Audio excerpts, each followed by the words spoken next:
फागुन महीना आगे होरी लमाए मोहना माया के डोरी लमाए मोहना माया के डोरी, लमाए मोहना माया के डोरी। राधा किशन के सुघर जोरी लागत जैसे चंद चकोरी, लागत जैसे चंदा चकोरी, लागत जैसे चंदा चकोरी। ये देख सबो आँखी फाड़ रे, देख सबो आँखी फाड़ रे, ये देख सबो आँखी फाड़ रे, देख सबो आँखी फाड़ रे। ये छररररर छररररर छररररर मारे रे रंग पिचकारी मान मोहना। मारे रे रंग पिचकारी मान मोहना, मारे रे रंग पिचकारी मान मोहना।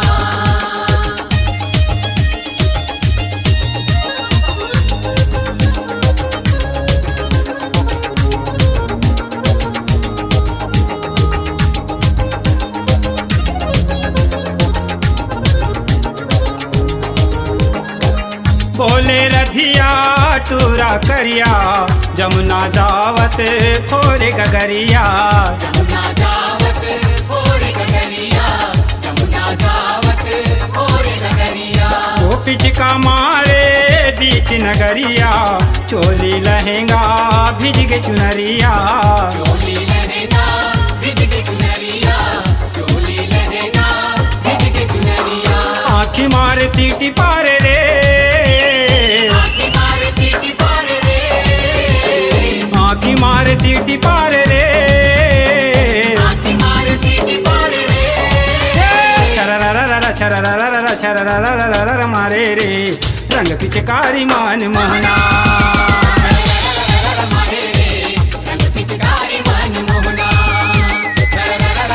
मारे रे रंग पिचकारी मान मोहना।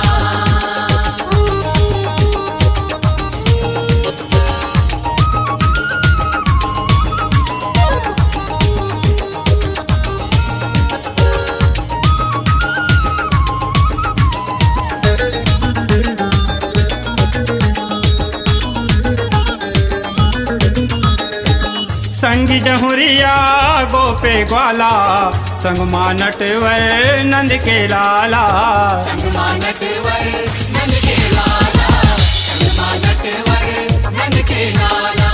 ललित विशाखा बीर ज्वाला धनेश हा घलो पर के पाला, रमेश हागलो पर के पाला, रमेश हागलो पर के पाला। ये होरी है पुरन गुहार रे, होरी है पुरन गुहार रे, ये होरी है पुरन गुहार रे,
बहुत याराना लगता है।